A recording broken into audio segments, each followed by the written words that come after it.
Hey, halo Sobat ABS. Hari ini kita akan membuat kursi meja makan. Ayo bikin sendiri.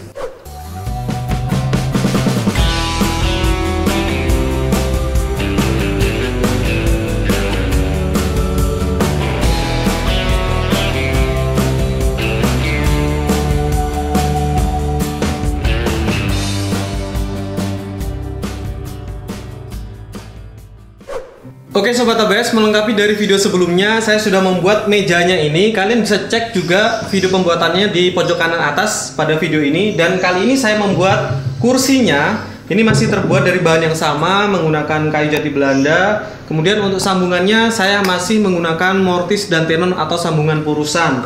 Jadi di proses yang kedua ini saya sudah lebih memahami proses atau cara kerjanya membuat purusan tersebut. Oke, langsung aja kita ke proses pembuatannya. Oke, hey halo Sobat ABS, balik lagi di Ayo Bikin Sendiri. Hari ini saya membuat kursi. Jadi hal yang pertama saya lakukan adalah melakukan jointer pada kayu-kayu yang akan saya gunakan. Di sini saya menggunakan kayu pinus, yang balokan ini namanya kayu pinus kedelai karena memang bekas paletnya kedelai ya. Saya jointer kemudian saya planer agar tebalnya itu bisa sama semua. Setelah itu nanti baru saya gunakan table saw untuk dipotong-potong sesuai dengan ukuran yang saya inginkan.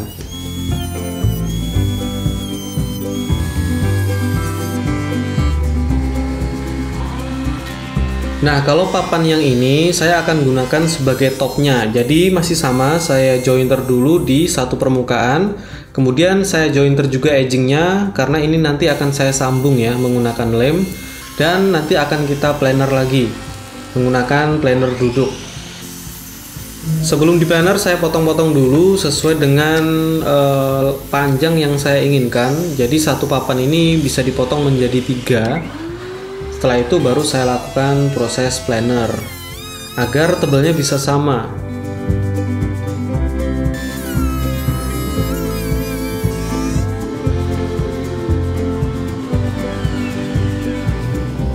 Oke, setelah itu saya lakukan penyambungan. Di sini saya menggunakan lem Presto DN. Lem Presto DN ini udah sering banget ya saya gunakan pada project-project saya, terutama yang kayu solid seperti ini. Karena dia mempunyai kelebihan banyak ya, tidak mengandung formalin sehingga aman bagi kesehatan, cepat kering, sehingga waktu press atau klemnya juga singkat dan memiliki sertifikasi CAIA-F bintang 4. Nanti saya jelasin lebih lanjut. Oke, sambil menunggu proses pengeleman yang tadi itu kering, saya akan melanjutkan ke proses selanjutnya. Ini adalah balok-balok yang tadi sudah kita planer. Saya potong menggunakan table saw. Ukuran matangnya ini adalah 4 cm kali 4 cm. Jadi kotak seperti itu yang akan kita buat untuk bagian kaki-kaki, rangkanya, dan juga kaki belakang. Setelah dipotong menggunakan table saw, lalu saya gunakan miter saw untuk mendapatkan panjang yang sama. Saya gunakan stopper juga, jadi panjangnya ini benar-benar bisa sama antar bagian. Ada kaki, ada bagian penghubung juga, dan bagian belakang juga nanti akan kita potong sekalian. Nah, ini untuk bagian belakang, saya gunakan mal-malan dari multiplex yang saya bentuk seperti itu. Lalu saya garis di papan balok yang masih lebar. Setelah digaris, lalu saya potong di miter saw. Jadi sesuai dengan panjang yang tadi saya sudah mal. Setelah itu baru saya lakukan pemotongan menggunakan table saw khusus pada bagian lurusnya saja. Jadi saya gunakan stopper yang di depannya table saw itu agar tidak kelewatan motong ya. Karena setelah ini baru akan berbelok potongannya. Nah, khusus berbelok ini saya gunakan bandsaw. Saya punya mesin bandsaw jadi saya pakai. Kalau misalkan teman-teman tidak ada, bisa banget menggunakan jigsaw aja atau bahkan menggunakan gergaji tangan manual juga bisa.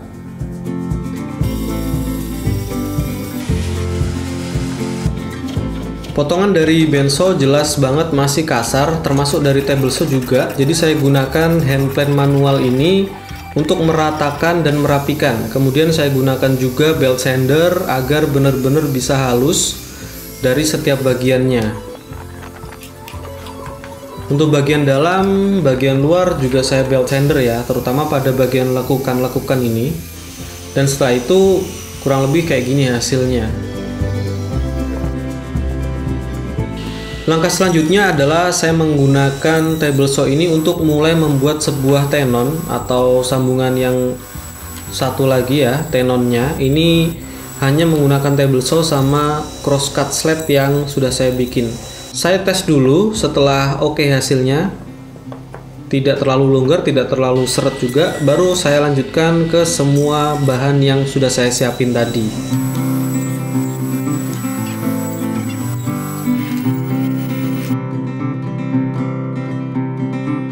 Untuk membuat tenon ini tidak harus menggunakan table saw, kalian juga bisa menggunakan gergaji serta pahat dan palu. Tergantung kreativitas kalian dan juga alat yang sedang kalian miliki saat ini.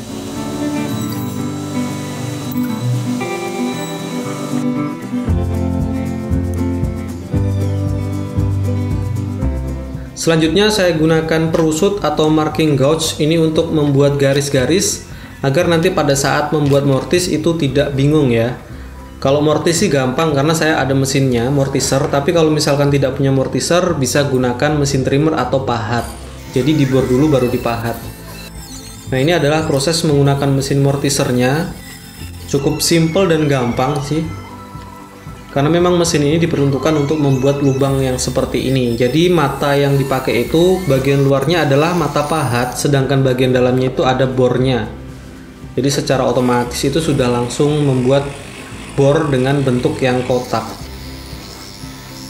Setting awalnya yang perlu diperhatikan ya, agar nanti pada saat melakukan proses mortising massal ke semua bahan itu bisa presisi, termasuk dibolak-balik seperti ini. Jadi panjangnya tadi ke arah sini, sekarang panjangnya ke arah sana. Selanjutnya saya gunakan table saw lagi untuk membuat bagian sandaran. Ada bagian papan yang panjang ini untuk yang atas dan juga bagian yang pendek ini untuk bawahnya. Lalu saya gunakan table saw lagi untuk membuat sebuah tenonnya pada bagian sandaran, termasuk sandaran bagian yang bawahnya. Itu juga saya gunakan table saw untuk membuat mortisnya.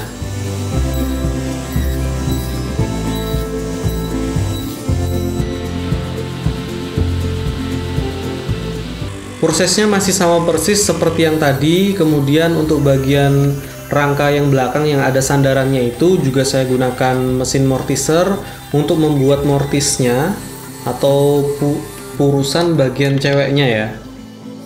Nah, ini contohnya. Jadi saya bolak-balik ya, tadi tuh memanjang ke sini untuk bagian yang satu, untuk part satunya lagi itu memanjang ke sebelah sana agar nanti hasilnya tuh benar-benar bisa sama persis setelah dipasangi sandaran. Dan untuk bagian sandaran yang atas tadi, yang lebar, itu saya gunakan mesin bandsaw untuk membuat cekukan atau lengkungan seperti ini. Ini adalah pertama kalinya saya membuat kursi. Jadi kalau misalkan bentuknya kurang ergonomis atau seperti apa, kurang enak desainnya, ini adalah tahap belajar ya. Jadi mohon dimaklumi. Nah, setelah dari bandsaw masih agak kasar, lalu saya gunakan mesin sander ini sekaligus untuk menghaluskan dan merapikan potongan bekas bandsaw tadi. Saya gunakan grit 80 yang pertama sekalian untuk menghilangkan saw mark ya, jadi bekas-bekas goresan dari pisau itu, sekalian juga nanti untuk merapikan sudut seperti ini.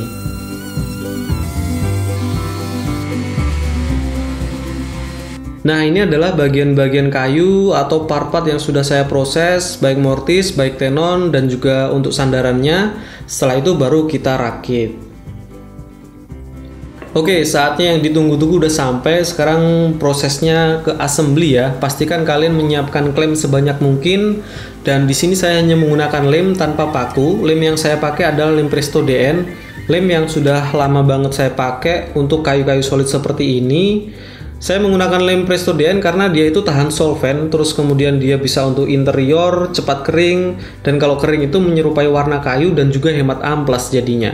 Nah, lem ini juga selain bebas formalin saja, dia juga memang punya sertifikasi JAIA F bintang 4, yang mana sertifikasi ini diberikan oleh Japan Adhesive Industry Association atau JAIA yang tadi ya, yang memastikan bahwa lem Presto DN ini tidak mengandung formalin.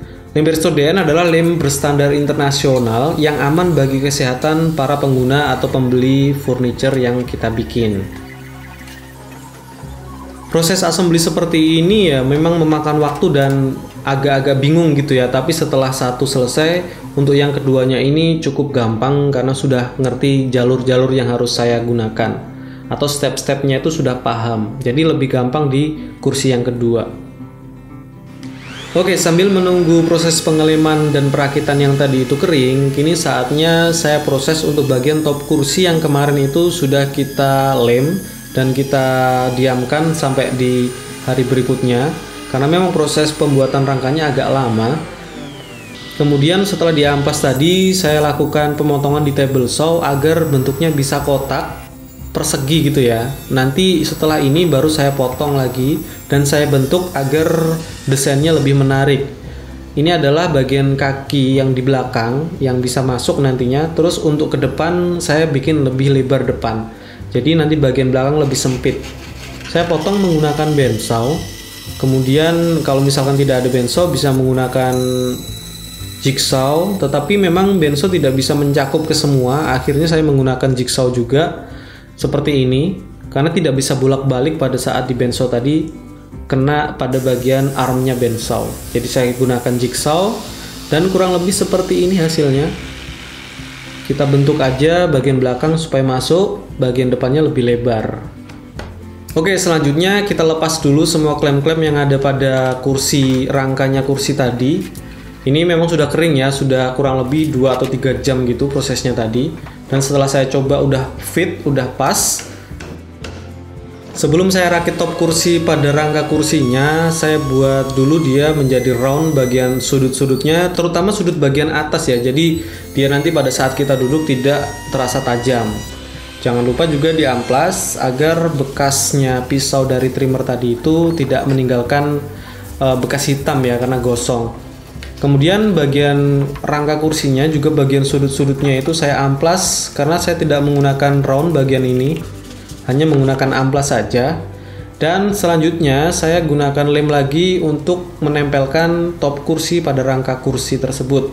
Kemudian saya perkuat menggunakan sekrup pada bagian bawah. Jadi seluruh kursi ini hanya menggunakan 4 buah sekrup ini saja. Sisanya hanya menggunakan lem dan juga joinery. Nah, ini dia hasilnya sebelum di finishing. Tadi sudah saya amplas menyeluruh ya bagian-bagian yang ketinggalan. Termasuk ada lubang-lubang yang bekas pakunya itu belum saya dempul, ketinggalan saya dempul, kemudian saya amplas sampai halus. Dan kita sampai juga pada tahap proses finishing.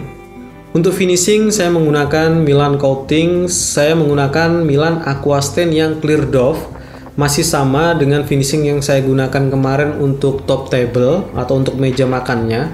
Cuman yang kemarin itu saya gunakan spray untuk aplikasinya. Di sini pada kursi saya menggunakan kuas saja karena memang kursinya cuma 2 dan kecil ya. Jadi saya pengen nyantai aja, nggak perlu nyuci-nyuci bekasnya spray gun tadi. Tinggal dikuasin aja, kita tunggu kurang lebih 1-2 jam. Dan setelah itu saya amplas ambang, lalu saya aplikasikan lagi top coat yang kedua. Dan pada kasus ini saya hanya menggunakan 2 kali lapis saja, tidak perlu sampai 3 kali ya, saya rasa udah cukup. Milan Aqua Stain ini tidak perlu menggunakan sanding sealer, hanya menggunakan clearnya itu aja di aplikasi 2 kali atau 3 kali sudah hasilnya bagus. Ini kurang lebih 5 menit setelah diaplikasikan top coat, dan ini setelah kering.